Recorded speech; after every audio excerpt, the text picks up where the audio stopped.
What's going on, guys? Another episode of the Alpha Geek Podcast where we just embrace our geekdom and we respect everyone else's. This is my homeboy Taras. What's up, y'all? What's going on? How you feeling today? Dude, so last week, supposedly, I said to Antoine that the other gym we go to was about the same, about equal to him.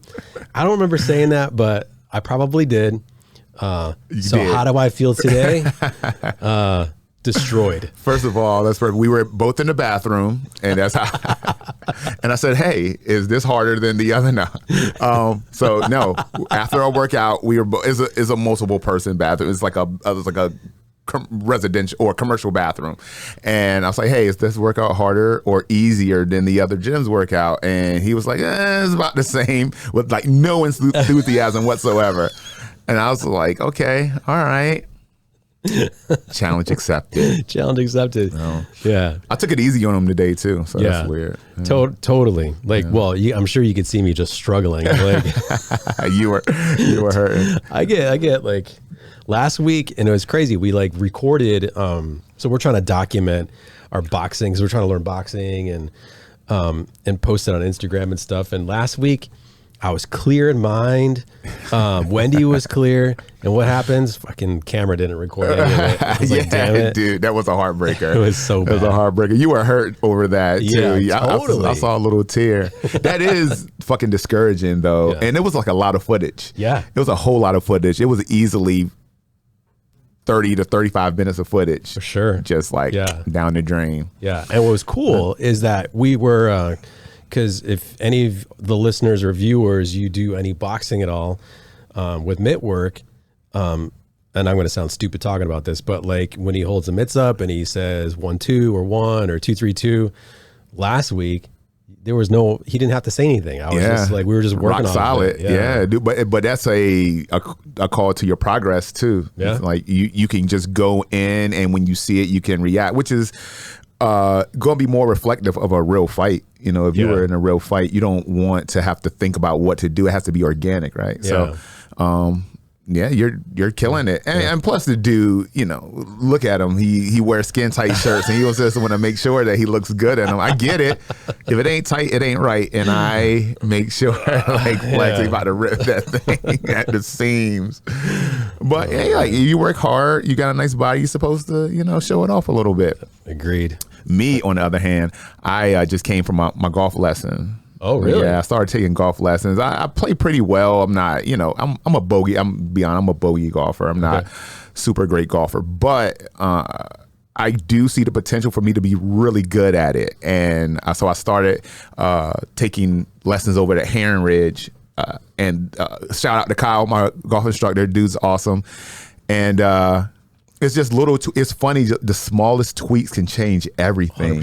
Everything. So go seeing him and, you know, just trying to get into it and get better at it. It's a long road, but, you know, golf is one of those games to where the worst thing, if you're just getting into it, the worst thing that can happen is that you have a decent game. Yeah. Because you're just chasing that, and you're just chasing getting better and better at it. So, and I mean, it's time consuming. You know, an average, if you're playing 18 holes, you're spending 4 to 6 hours. Yeah. And 4 hours is if you're flying through the course, you know.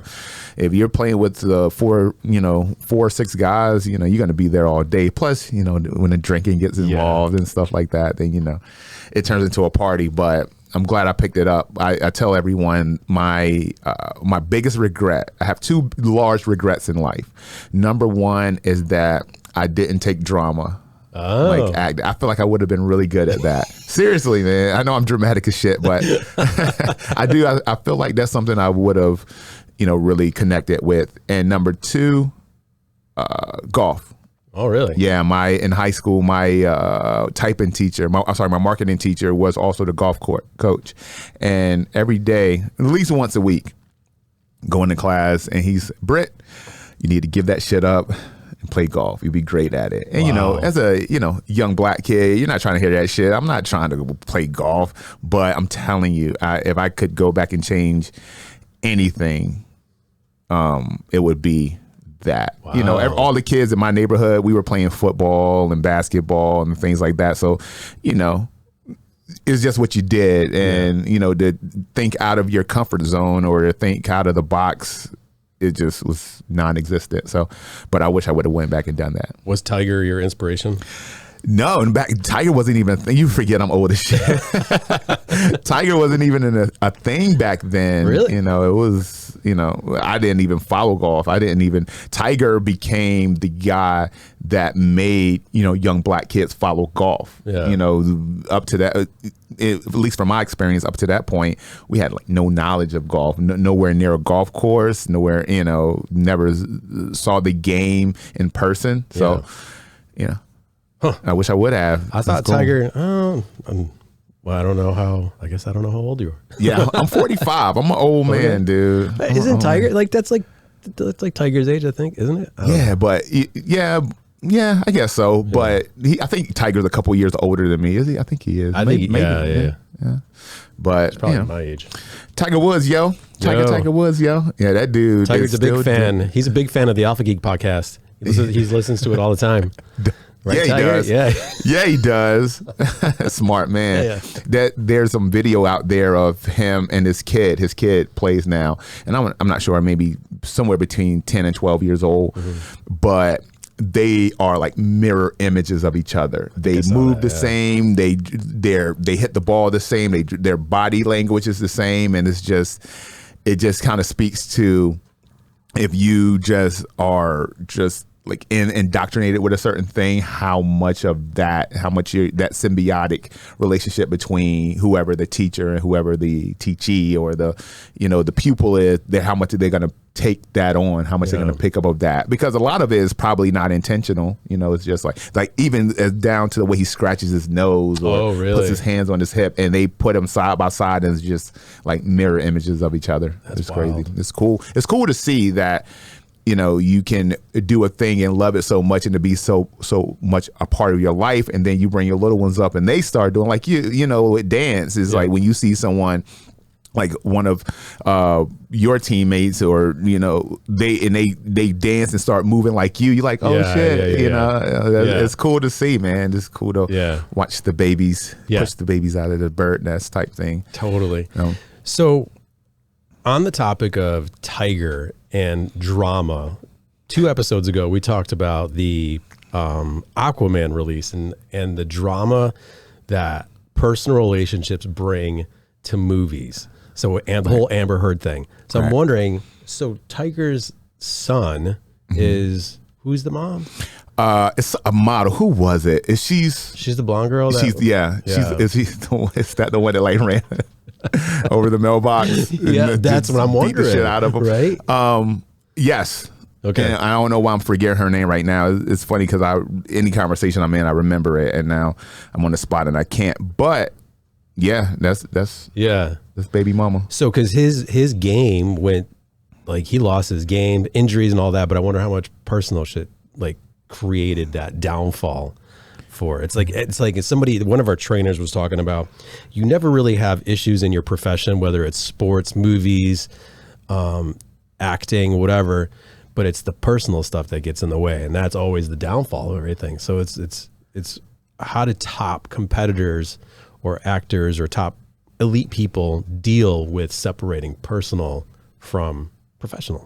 But it's hard, right? Because if you're the master of any craft, you're always doing that thing. If you're a golfer, you're always golfing. If you're a dancer, you're always dancing. If you're a trainer, you're hanging around other trainers and other coaches all the time. So it's almost inevitable for your friend group is going to be those people. You're going to be around them the majority of the time. It's like your family and those people. And so it's going to be really difficult not to kind of, fraternize with the people around you, because it's so easy. They're always there. Just the ratio of the amount of time you spend with them is so great. Yep. So you got to be really strong. Yeah. And I have a buddy, he had this old saying, he's like, don't get your honey where you make your money. So I know we've probably all heard that, but it's tough. And you know, you hang around these people all the time, and so it's really easy to say, hey, let's go out to dinner, and then dinner turns into drinks, and then drinks turns into that, and then it turns into dating, and then they hate your guts now because you ghosted them on a text, or you didn't show up for this, and then you got to go back into wherever, and you have to interact with this person like none of that is happening, you know. So yeah, sounds like he's speaking from experience. I am speaking from experience. I am. Oh, man. It's tough. It's hard because, you know, because there's already a connection there, you know, so, and it's easy for that connection to kind of grow into some sort of, you know, camaraderie. And then, you know, anytime there's any sort of a small amount of sexual attraction or physical attraction, it's a wrap. You might as well call that. Just call that. it gets ugly. It gets ugly. We were kidding about like doing a podcast about relationships. Relationships like podcast. I was like, it was so funny. We're like, call it guys do dumb shit. This is a man's world. Just call it this is a man's world, and just wait for the internet just to destroy us. Oh my God. Because really, that's all you got to do is just know a little bit about a lot of shit. Yeah. Just speak from experience. And if you've had it, 9 times out of 10, someone else out there has had it. You know, it's not an exclusive club by any stretch of the imagination. No. So. But if anybody wants relationship advice, Antoine the Juggernaut on Instagram, drop in. I'll give you my best advice. I'm pretty smart. If you haven't seen that, smart here and smart ass. Definitely less smart here. I would like to call myself emotionally intelligent. You know, I can kind of speak to the heart of you know, most situations and the people in most situations. So you know, I will say that for the amount of time we've known each other, he's very perceptive. Like you kind of pick things up pretty quickly, like body language or whatever. You just get it. Well, I'm an empath. That is true, though. I am an empath. Yeah, I was told that. I did Reiki. If anybody's done Reiki before, and you know, I'm a skeptic to the core, and so I need to see proof when these things happen. And so the woman who did the Reiki session, she said, this is what you do. Anytime you feel like you're down or upset, I want you to go outside, no shoes on, and just put your feet in the grass and just close your eyes and just be there. And I was like, this bullshit don't work. But I did it. I tried it, and it does work. It's just getting some positive energy from somewhere it's good. So and I pick up on when people, but the bad thing about that is that you take on their bullshit energy too. Yeah. You know, they're feeling bad or they're moody. It's like all of a sudden you're moody. It's like, what the fuck? What happened? Get out of here. Get out of here. Beat it. Go get What we talking about today? Well, you want to start off with, because we were just talking about the TRX. Yeah. So let's start off with that. Okay. All right. So I just bought a Ram Rebel. I love the truck. I went to the dealership and I looked at the AT4. I had the Tundra for a long time and loved that truck. And I went to the dealership, drove the AT4, and then I drove the Rebel. And I was there dead set on buying that AT4. I drove, well, and for those who don't know, it's the GMC Sierra. I drove that fucking Rebel and it was a wrap. That thing is a beast. It sounds like a beast. It performs like a beast. It has, I know we touched on it before, but it makes about a little bit over 400 horsepower. Yep. It has a turbocharged EcoBoost V6. I mean, it's a monster. It's awesome. The TRX makes that motherfucker look like a smart car. The TRX makes a little bit over 702 in horsepower, 650 foot-pounds of torque. And I mean, the thing, it has, basically it's the Hellcat motor. Yeah. It actually is the Hellcat motor, and it looks like a beast. The fenders are flared. The snout, the hood snout is down. It's as close as you get to a sports car as a truck. The thing is a monster. Yeah. There's videos online of this, like the truck with the haul shot. Front wheels coming off, and the truck just going off the track and just going into the lake somewhere. The thing, it produces so much fucking power. It's ridiculous. I want it so bad. I want it so bad. That's the next vehicle. So just looking at some of the specs here, 10 miles to the gallon. Doesn't matter. Not if you're gonna get that, man. It don't matter, right? God, man. Yeah, worth it. Yeah, totes worth it.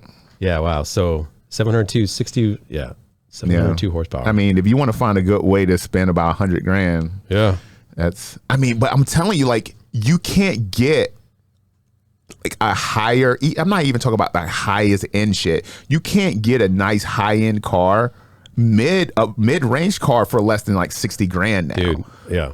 It's ridiculous. Crazy. It's crazy. But got to pay to play. It costs money to look good. Yeah. It does, man. But that thing, look at that shit. Yeah. Look at that. Who gotta pull that together. If you're a truck guy, from just a design standpoint, and before I drove the Rebel, I was not a Ram fan. I drove a Laramie and hated it. And man, the Rebel just totally changed my mind. But look at the design cues on the interior, man. Yeah, and like the so red piping and the TRX logo and the T-Rex on the side of the truck. And oh man, the thing is cool as shit. Yeah. You can't deny it. But when you talk about design cues on trucks, who makes the best looking trucks? Let's take performance out of it. Full size pickups. The front grille on the F-150 is crazy. Looks dope as shit. Yeah. The GMC, the Sierra. Yep. The Denali, dope as shit. Yep. The Tundra, not so in love with. Yeah. I love the shorter snout, but the new body style, it looks like a longer Tacoma. It's like a big Tacoma. Yeah. I'm not a fan of it. Some people like it. They can be cool. I think they look kind of cool, but I prefer the older. So just where I am on it. But the truck is. If you want a truck and you have the money to spend on a truck, this is the truck to get. So is this for sure? Is this? Let's talk about front, like the Raptor. The front end of the Raptor is like so badass with the big blocky Ford, like big logo. I love that. The wide fenders, the shorter nose kind of gives the illusion that the bed is shorter too, and it kind of has this kind of compact, like very like neat, clean type of, but growly type of look. The Raptor was dope. I actually, before I was looking at the AT4, my buddy has a Raptor, and I'm one of those people. If I know somebody has it, I don't want to get it. Oh, okay. Unless it's an outlier. And the Raptor is an outlier until you start driving this motherfucker right here. That truck is though, and the TRX is top of the food chain, man. Man, that is so hot. Yeah, the Raptor killer. Yep. That's actually why they created it. The Raptor and the Rebel are about what from a performance standpoint, but they wanted to make something that just blew that thing out of the water. Is there one trim level? That's it, no, right? they have two trim levels. They have all of them have the 6.2 liter V8, the supercharged V8, but I think they make one that has a couple more bells and whistles. Because I noticed, like, if you scroll up to the steering wheel, you see how that's bare right there on the right side of the steering wheel. Yeah. I feel like there's something that goes there. Yeah. So I believe there are. Don't quote me on that. If you know, tell us. Yeah. But I think that they have two trim levels on it. So it might be the same thing as the Chargers and Challengers. They have the dual key. They have the red key and the black key. The red key opens up the extra horsepower. Oh. So yeah. So you have, I think if you buy it new, you can't even access the horsepower the full horsepower until you get to 1,000 miles or something like that. And then, but if you get the Demon, I know the Demon is a dual key car. It has the black key that gives you up to like 650 or some shit like that. Don't quote me. And then the red key gives you everything, which is, I believe, is somewhere 780 or 800 horsepower. Damn. What are you gonna do with that? Yeah. Just gonna just eat steak and There's a great, and we were talking about earlier, there's a great YouTube channel called The Fast Lane where they get all these trucks and they review them, and they put them onto off-roading tracks. They go to whatchamacallit, they're in Colorado somewhere, but they take them and they test them, and they have part of their fleet, a TRX, that they put 13,000 miles on, and now they're selling it. With 13,000 miles on it. I mean, but do they dog them? They beat them up pretty bad, which still might be worth it. 13,000 miles. You know, I need to see it. I mean, and it's a little bit. I mean, do they dog them from a mechanical standpoint? Do they just beat them up on the road, or is there some dents and dings that, because that stuff can be replaced, new fender, new shit like that. I think they do both, because this is the first time I actually heard about them selling them off, and I knew they had a fleet, but I know they because of watching the channel, I see that they test their capability off-roading, and that's their big thing, is about off-roading. But B, if they had it for a year, that's what they had it for, is of a year and 13,000 miles. So it doesn't sound like that would be a lot of mechanical beat up stuff. I mean, what's the average on a car? 20,000 miles a year. Oh, is it 20 now? I think the average is 20. Oh, wow. Okay. Yeah. Anytime you trade a car in or something like that, or buy a car, they say the average is supposed to be 20,000 miles a year. So, we lease. So every time I lease, it's always 12,000 miles. Yeah. I always try to keep it under 12. I'm not sure about, I see why people do lease, especially like you want the newest thing that's coming every couple years. I'm not so convinced on leasing yet. I was going to lease Jamie's car, but I decided not to. And I get it, but I don't get it. Yeah. Well, there was a time when I used to lease that you could get a nice car for low payments. And leasing is not as good as it used to be. 10, 15 years ago, I would get I went from my first car that I fell in love with was an 84 Monte Carlo. Oh, shit. Nice. Dude, I loved my Monte Carlo. Nice. And then I went to a Dodge Neon because it broke down. You went from... So you went vegan. You went vegan. Did you ever see, what's that movie? Oh, man. The Other Guys with Mark Wahlberg. I have. The Prius. It was the Prius in that movie. Yeah. That movie was funny as shit. Oh, dude. Aim for the bushes. He jumped out the window. That was actually one of the first movies where The Rock actually, he could do this. Yeah. Coming out of the whole WWE. He made some decent stuff. He did the Tooth Fairy stuff. And he did the Mummy and Mummy Returns and all that shit. The Scorpion King. But no one really knew how much range he had. But, when you put somebody beside Sam Jackson, you're like, okay, time to sink or swim. And I think he did pretty well. He's a funny dude, man. The Rock has been in a lot of shit. You forget when you see him in things now, how long he has been acting and how many movies he has done. I was watching Ballers the other day. Remember the show Ballers? Yeah. He did 5 seasons of that show. He's on that? Yeah, he's the star of that show. That's right. Yeah. Yeah, Ball is basically about a bunch of he plays an ex-football player who now is a financial manager for current NFL players. And it's star-studded. They drive the nicest cars for the time, they nicest suits and some players are in the show too. So it's pretty cool. It's a cool show. It's one of those shows that make you feel like you could do anything. Yeah. Holy shit, he's driving a Ferrari. I could get a Ferrari. Let me go ahead and let me deliver some papers or whatever. Do they have a TRX on the show? No, but they do. He was driving a Raptor on the last episode I saw. I think it's the last season.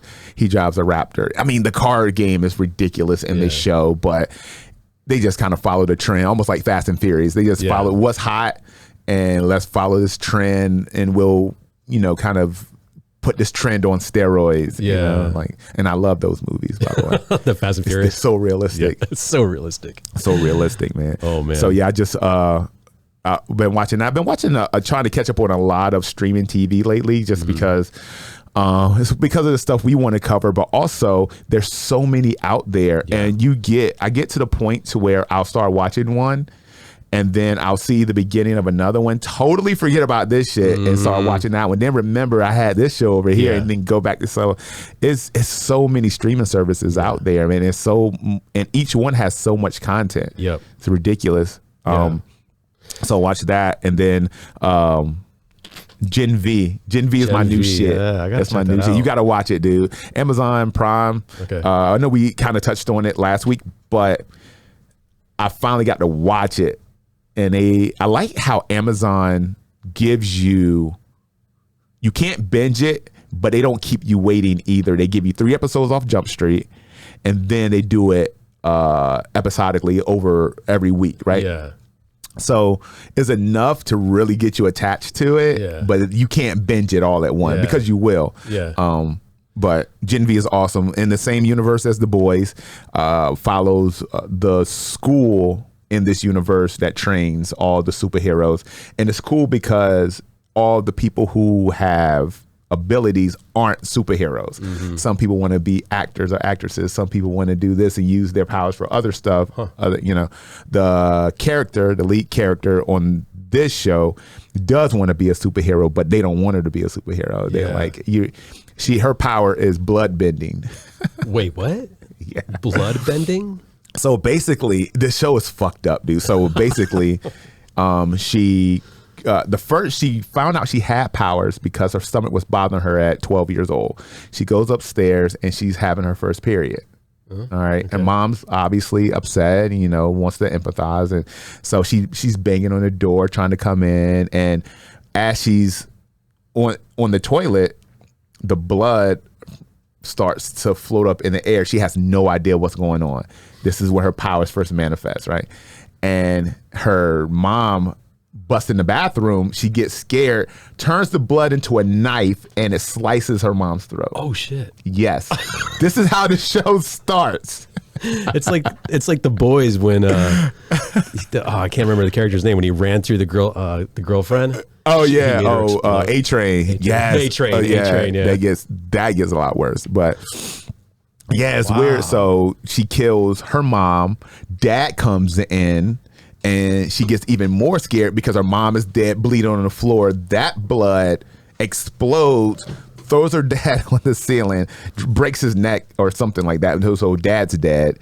And then the show picks up where it fast forwards like 5 years later, where she's like kind of learned how to use her powers. She wants to get into the school. She's in like a foster home, and this is her opportunity to really, prove that she's not just a murdering teenager, right? So gore factor, it's on a scale of 1 to 10. 9. No, damn. It's 9. Yeah, it's pretty awesome. So she goes to the school, and she meets her roommate. Her roommate is played by, I think her name is Lizzie Broadway, and a great actress. She's been in a bunch of other stuff, but she plays a character who can shrink down. Oh. But the way she shrinks down is that she purges. Oh. Yes. Yes. That's how she gets small, and every time she sticks her fingers down her throat and throws up, she gets smaller and smaller. Oh man! Smaller. Yes, and they show it. They show it. They show it. It's the craziest thing I've ever seen. It's like whoever's writing this show, they walk into a room and say, "Give me the grossest shit. Go." Give me the most fucked up shit you could come up with. How about a girl that shrinks when she throws up? Let's tackle the eating disorders by... Dude, it's so crazy, man. But it's an awesome show. And while it sounds like very comical and ridiculous, it'll keep you attached. Okay. It's a good show. I dig it. Okay. So get on it. Get on that show. I got to get on it. we're binging on Suits right now. Okay. Like that's our thing. Like when we get home from work, that's and I started, we were talking about Ahsoka, and I finally watched the first episode. Like in my head, I felt like I needed to watch Clone Wars again because I loved her character in Clone Wars, and I finally got to watch the premiere episode. And I know what you just said, it's the season finale already, or is it done? Yeah, the finale was yesterday. Yesterday, yeah. So that I could just binge on it. Yeah. But it was crazy. The first episode, loved it right away. I was just like, damn, for me, like the casting of Ahsoka, perfect. Yeah. Perfect. Oh yeah, Rosario, yeah. Man, can do no wrong. Yeah, nope. She's never played a bad part. Nope. Rosario's awesome. Nope. Rosario Dawson. My only thing about the show was, and somebody actually put a meme up on Instagram or something about the commander, the captain. Thrawn. Yeah, the Thrawn character. Not the Thrawn character, but the that's the female captain on the ship or whatever. Well, anyway, she looks like she's Indiana Jones. Like she's always wearing goggles and like, what are you like inside a spaceship and wearing goggles? Like it was funny. It was funny. But yeah, I mean, you got to stick to. I think it's great. I mean, I love that whole look. But it was just funny when somebody posted it. It made me think, I was like, okay, I get it, what they're trying to do, make that whole Western kind of feel of that space Western, which pretty much Star Wars is like a space Western. Essentially. Yeah. I mean, that's part of what Lucas was going for. And, shout out to Filoni and Favreau for kind of keeping 100% that, what the fans and what people expect Star Wars to be, keeping that. Because you could have easily came in and made it your own thing and really fucked it up. Yeah. Which... They kind of did. It kind of did. Rogue One was good, but there was a couple in there. Andor, speaking of Rogue One, Andor finished that. It was awesome. So good. Did you watch all of Andor? I watched the first episode of Andor, but it's like so much content. Yeah. So much content. And while I do enjoy the street level, like the street level cop style shows, I want some ridiculous shit, and I can appreciate the cop level or the street level stuff, but there's something to be like. I think Infinity War and Endgame just ruined me, and Fast and the Furious too. It ruined me. It's like because every movie is because. The first Fast and Furious started off that way. It was very street level. Yeah. Guys just trying to make a living, stealing radios or whatever. Go to taking a Fiero to outer space. I mean, that progression. One they did is that they really did that? Yes, they took. Yes, 100%. Have you not? I have not. You haven't seen any Fast and Furious? No. I've seen like 4 of them. Okay. 4 or 5 of them, and then the Hobbs and Shaw I really liked. Same thing. Yeah. It's like you have like robotic or a cyborg villain who can basically he's like the Black Superman, but that I think that's where movies for me that's entertaining. Yeah, that's entertaining. Like I want to see that done well because. If I want to see somebody robbing cars, I just go outside. I just go outside and just walk down Virginia Beach Boulevard, and I'll see something. But it's fantasy. You go to the movies to escape whatever everyday bullshit you're going through. That's part of the reason. He's not wrong, by the way. He's not wrong. I'm not wrong. I am not wrong. So yeah, but yeah, Gen V, Ahsoka's awesome show. I dug it. But. In true Disney Plus form, they're just piling on shows back to back, and today is Loki Day. Yeah, yes, Loki Day. A lot of people, including us, have been looking forward to this show. So we get to get the first episode in tonight. I think the first episode is going to be slow for us because the expectation has been so high. So, but it's got great reviews. I went and checked out the reviews. It's getting great reviews. All the podcasts that have covered it, that have been fortunate enough, which hopefully one day we will, to get early copies, early episodes of it, rave about it. So, yeah, See it. That's cool. Can't wait. What's it? John Hiddleston? Hiddleston? Is that his first name? No, as a Chris Hiddleston, right? He plays Loki. Yeah. Yeah, Chris. So he's he tried to do a movie. He tried to play Johnny Cash, I believe. After the first Avengers movie. Really? The first Thor movie or first or second Thor movie, you want to try some new stuff. Yeah. And it's almost like the Marvel curse, right? Yeah. Once you get typecast in these parts, yep, it's hard to do anything else. I mean, what other... Oh, Tom Hiddleston. Yep. Sorry, y'all. Sorry, Tom.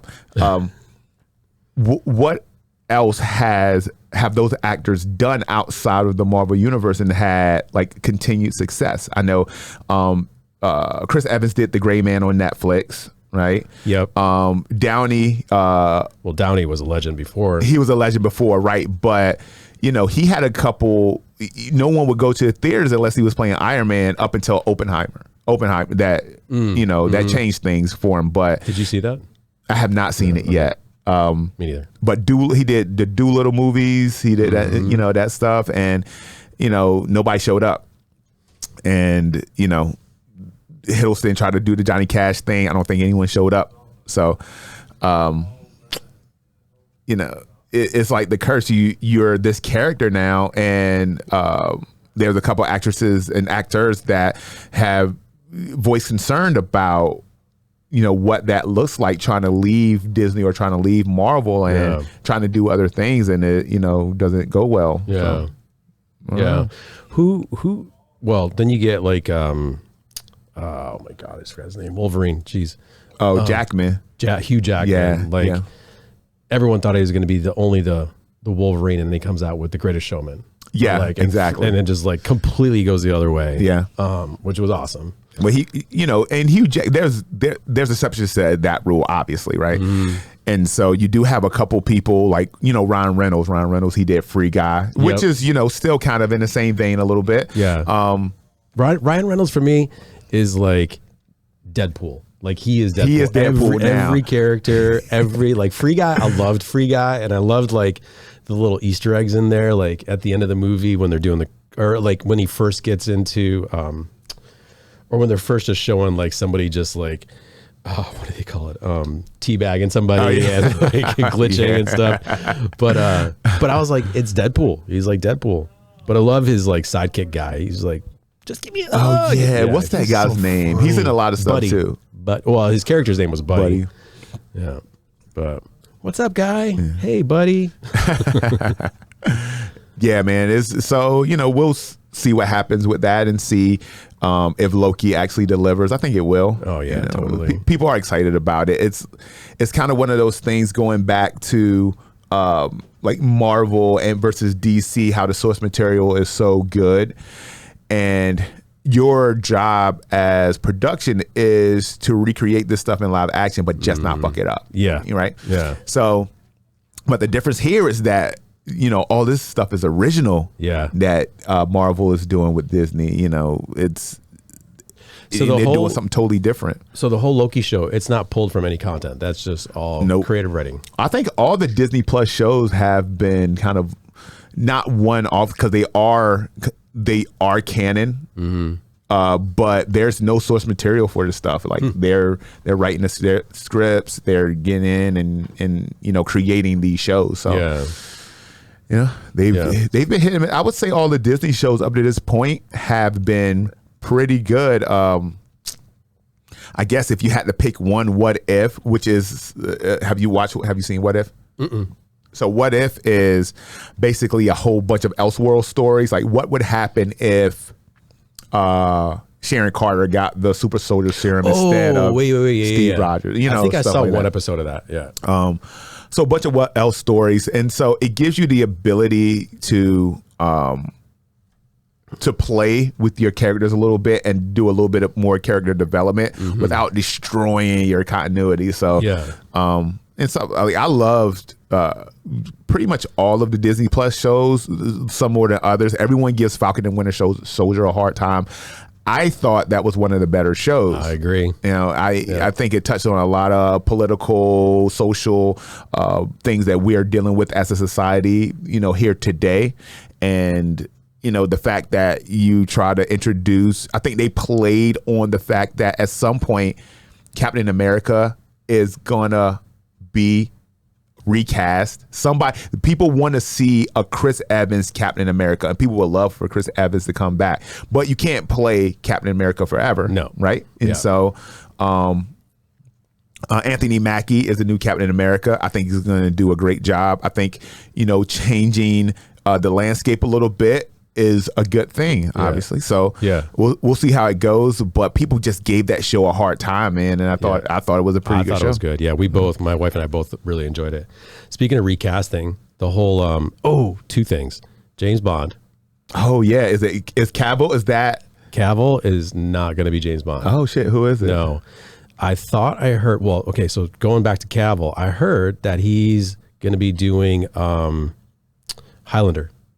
Oh shit, really? Yeah. Like going back, like the Duncan McLeod. Get out of here. Seriously? Yep. I would love to see that. My mom's gonna be so happy. Oh yeah.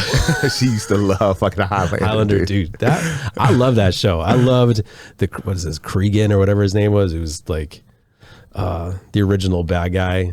But they're like, there could only be one. But I think Cavill being the Highlander is gonna be brilliant because it's pretty much just kind of a sidestep to The Witcher. It's almost the same kind of role. I don't know if it's same, but I heard James Bond was gonna be damn it, it's escaping me right now. I did read something somewhere, but they keep going back and forth with casting. There's been a couple, right? I heard Cavill. I heard Idris Elba at one point. So I mean, can't go wrong with that dude. That dude just like shits money. Speaking of, he's in. But Hobbs and Shaw, right? He was the cyborg guy in Hobbs and Shaw. He was the villain in Hobbs and Shaw. Same thing with Cavill. Cavill just you put him in anything, and people just love that dude. I think it's one of those things where, you know, he doesn't seem to take any like himself too seriously, you know, and he's like a man's man, you know, like so. And he really he's a method actor, so he really gets into the roles that he plays. So, and becomes that person. Oh, they got a bunch of people. What I heard. Yeah. They got a bunch of people. What's his face? No way. Singer. What's his? Why am I forgetting his name? Strawberry, watermelon sugar. What's that dude's name? Why am I forgetting his name right now? He was in Eternals at the end of Eternals. Yeah. Speaking of like, is that going to be Harry Styles? Yes. So is Eternals? I haven't heard anything about the second one coming out. Have you heard anything about that? I think the second one is going to be released in a dumpster on the side of 264. No, haven't heard anything yet. That movie, and that's another movie where I just love to see like content, and so while people like really shit on that movie, and there were some very shitty parts of that movie, like half of that movie I didn't understand, and I feel like that movie could have been over in 45 seconds. Seriously.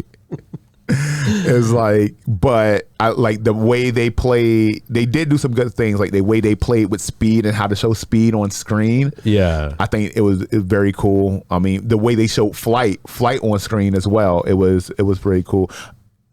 It was a shitty movie. But you know, even a broken clock is right twice a day, right? So you know. Eternals. Don't do another one of those. If you're gonna do it. I feel like if you're gonna do it right now. Bring the original cast back and do it right now. Do it as soon as you can and erase the bullshit that was the first Eternals movie.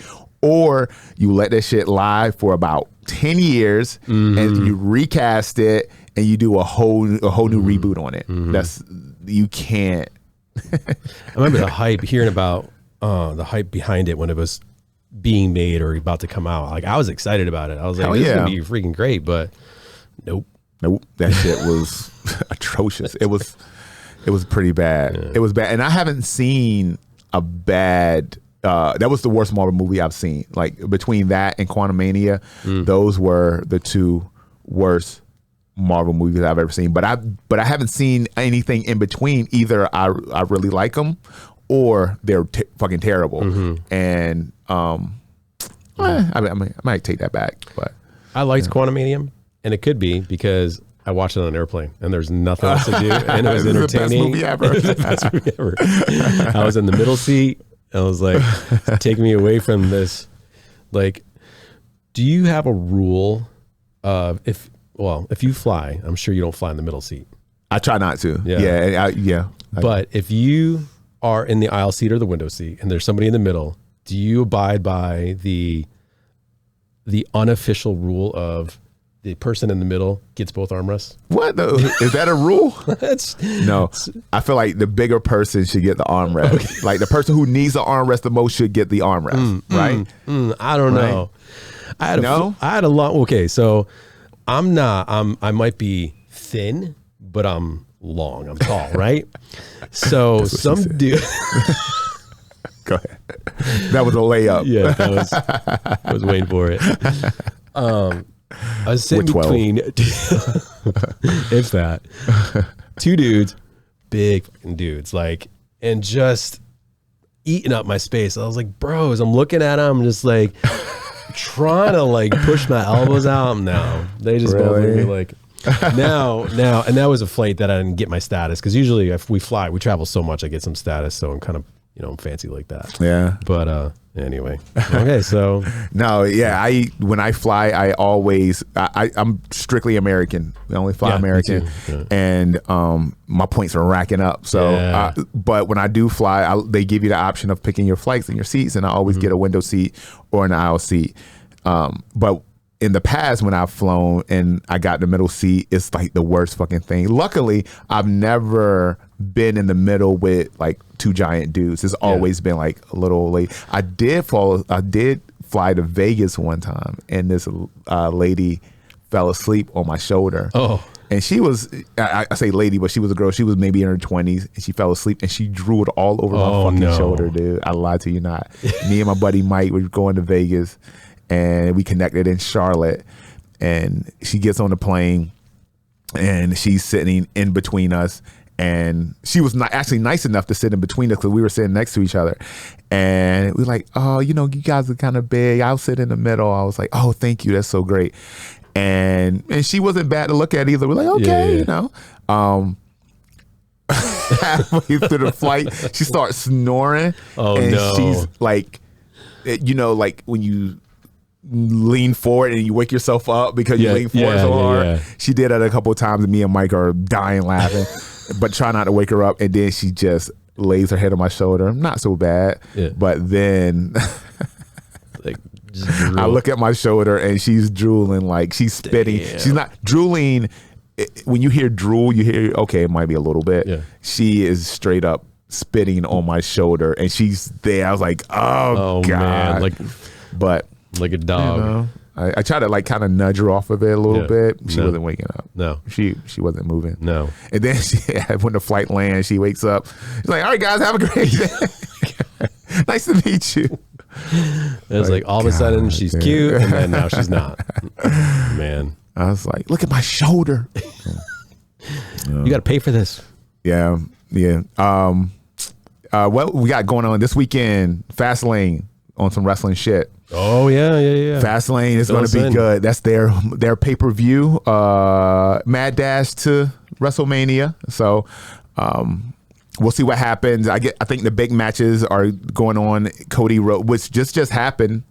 They just made this Cody Rhodes and Jey Uso versus the Judgment Day for the tag team titles on the Raw side, and on the SmackDown side, the Bloodline versus John Cena, who's still doing it. Peacemaker still doing it. Nice. And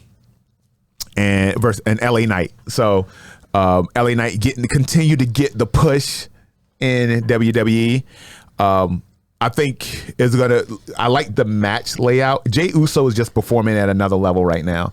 And, I think it was a good thing to separate him and his brother, Jimmy.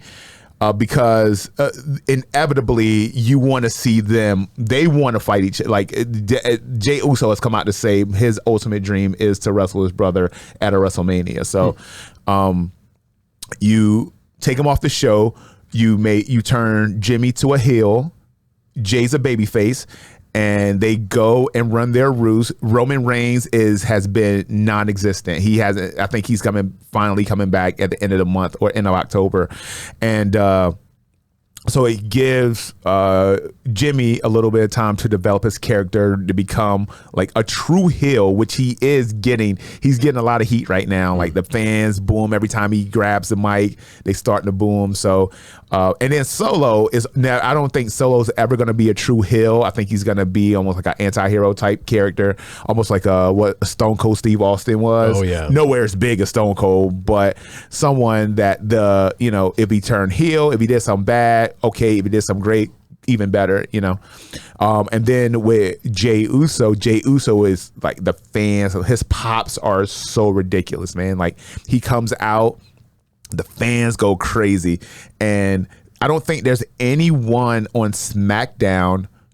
And even though they say SmackDown is the better show or the more popular show, I don't think there's anyone on SmackDown, with the exception of LA Knight, who are getting the pops that Jey Uso, Cody Rhodes, and Seth Rollins are getting right now. All three. So you have three powerhouses on Raw, right? They're all going to be on SmackDown this Friday night, which a lot of people are saying, hey, the Raw SmackDown thing, this show is more popular. We forget sometimes that it's all one company. Like they've done a great job of making us feel this division, how we kind of are going to pick a dog in a fight. That shit is all the same. And I feel like what's going to happen, my predictions, take it at face value if you want. I think Judgment Day drops the titles at Fastlane to Cody and Jey Uso. I think that's going to cause friction between Cody and Jay and KO and Sami Zayn, and they're going to go back and forth. Right as we start to get closer to WrestleMania, they drop to Sami and KO. They're once again the tag team champions, and then you can split Jay and Cody up, and you can do inevitably what you want to do, putting Cody against, start building the storyline between Cody and Roman, and you can start building the storyline between Jay and Jimmy. And they all come together in this nice, pretty little package at WrestleMania. So I know you're not as into it as I am, but it's one of those things where like I appreciate just the storylines, I appreciate how they develop the storylines. So we'll see. Yeah. The one thing that I do not like that they've done is we talked about Rhea's my girl, love some Rhea Ripley, mommy. They brought her back. She was out for 2 weeks. They say she bruised ribs, but whatever. I don't know, just need some personal time, or she actually was nursing some small injury.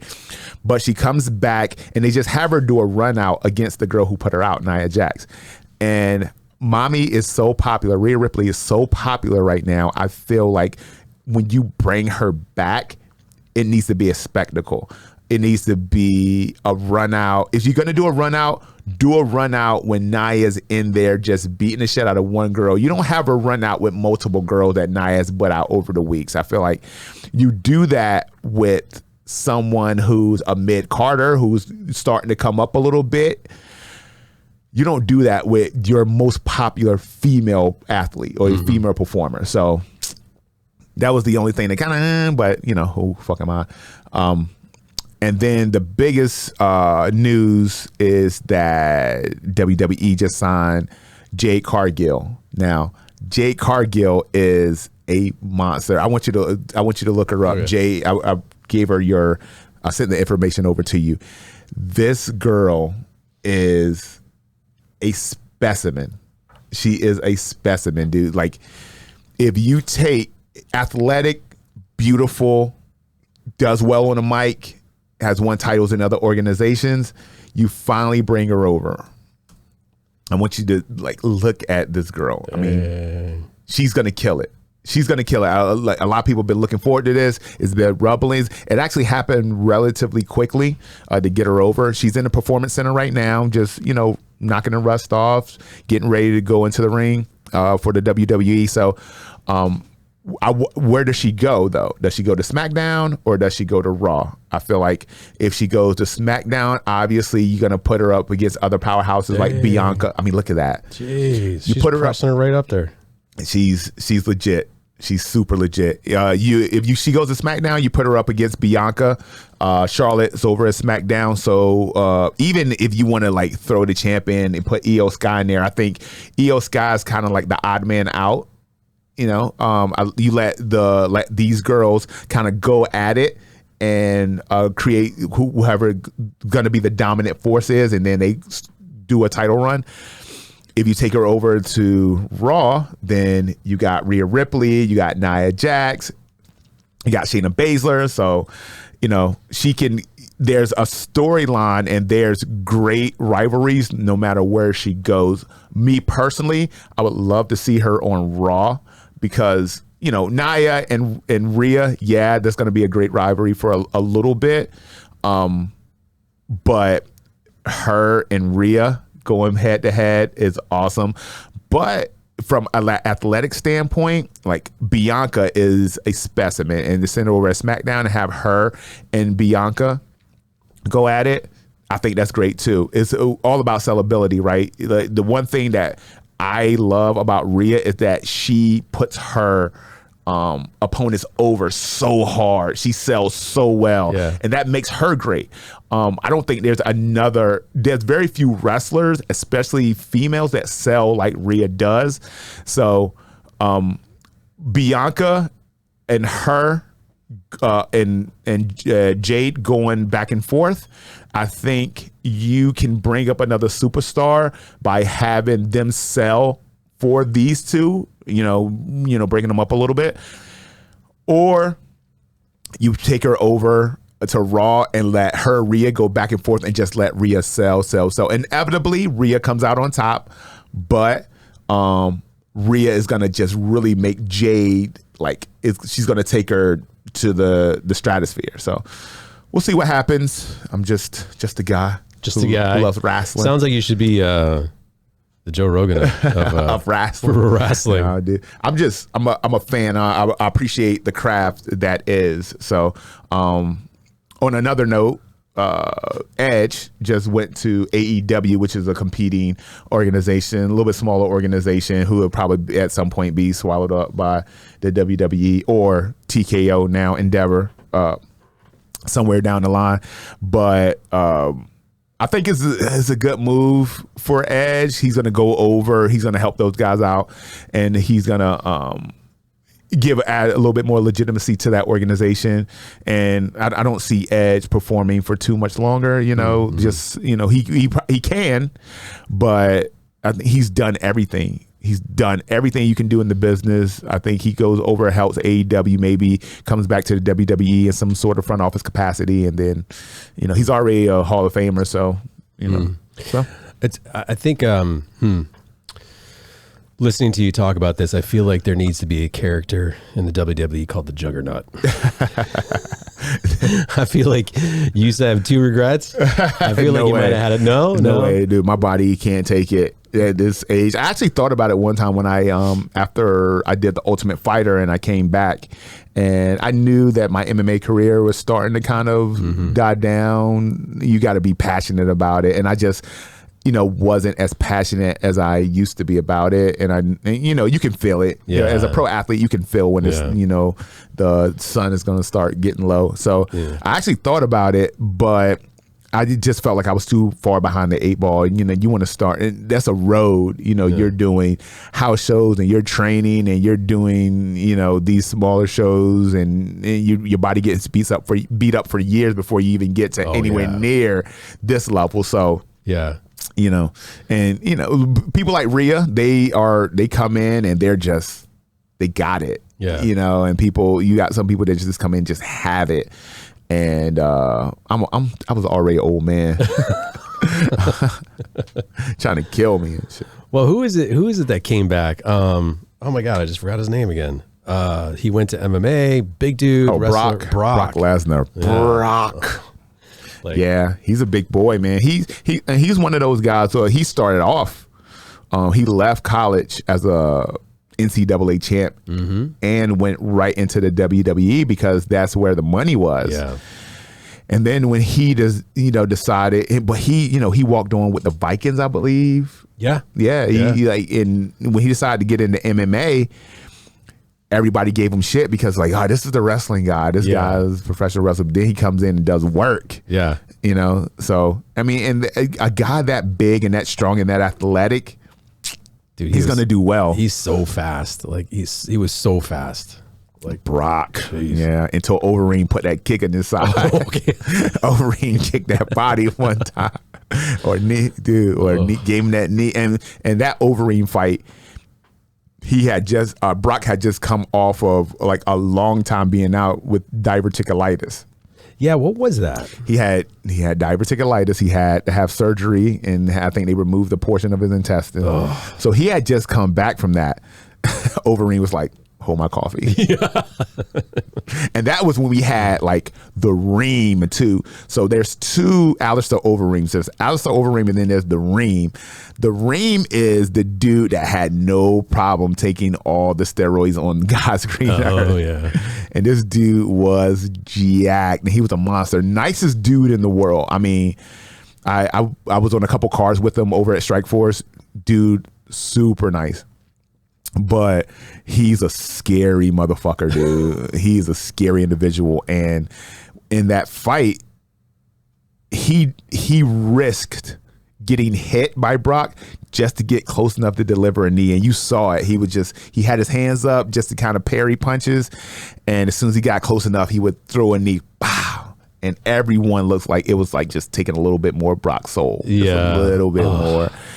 And it was a bad look for Brock, but that's down the sword, man. Yeah. It was kind of one of the Brock had he's done everything. He's done everything. He's WWE champion, UFC champion, NCAA champion. Everything he does, he excels at. I think he has a farm now. He's doing meat. Yeah. And it's that dude, Yeah. Can do no wrong, man. Yeah. Brock Lesnar. Good on you, Brock. Cool. Man, does that finish it for us? Are we going to say goodbye to these fine people? I think for right now. All right. We'll be back, though. Any last words? Send you all? Not last words. He'll be live tomorrow, guys. Don't worry. Well, you can find us. Go ahead and look us up at lifeisthedance.net if you want to follow Wendy's and I's podcast. We're right now Dancing with the Stars, new season 32 is out, so we're doing our takes on that. Yeah, dude. It's anybody good on it? Yeah. We lost interest in that show for a really long time. And one big reason, I hope you don't hate me for this, Tyra Banks was a big reason for it. What? Tyra Banks? She was terrible. What, is she a judge? She was a host. She was a host of the show. Okay. And it was the show. The show goes through, like most shows, goes through a lot of phases. And the Tyra Banks phase was about Tyra Banks. It lost its thing about the dancers. And there's and they have a lot of pushed drama on there.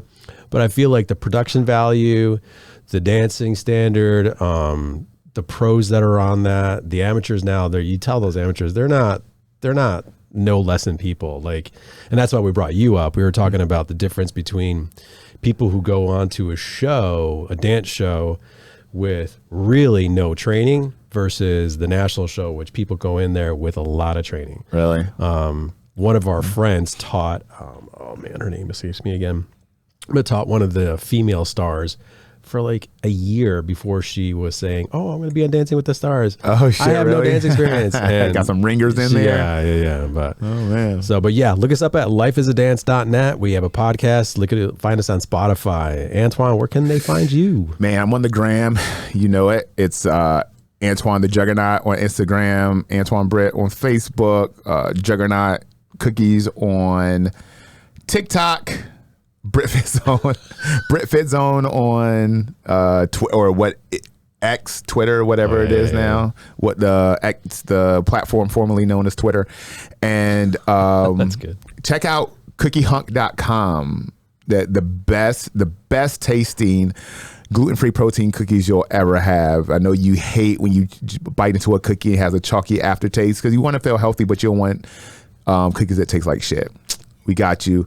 Juggernaut Cookies has a gluten-free protein cookie that is kosher and non-GMO. So check us out at cookiehunk.com. Cool. All right, till next time. Peace.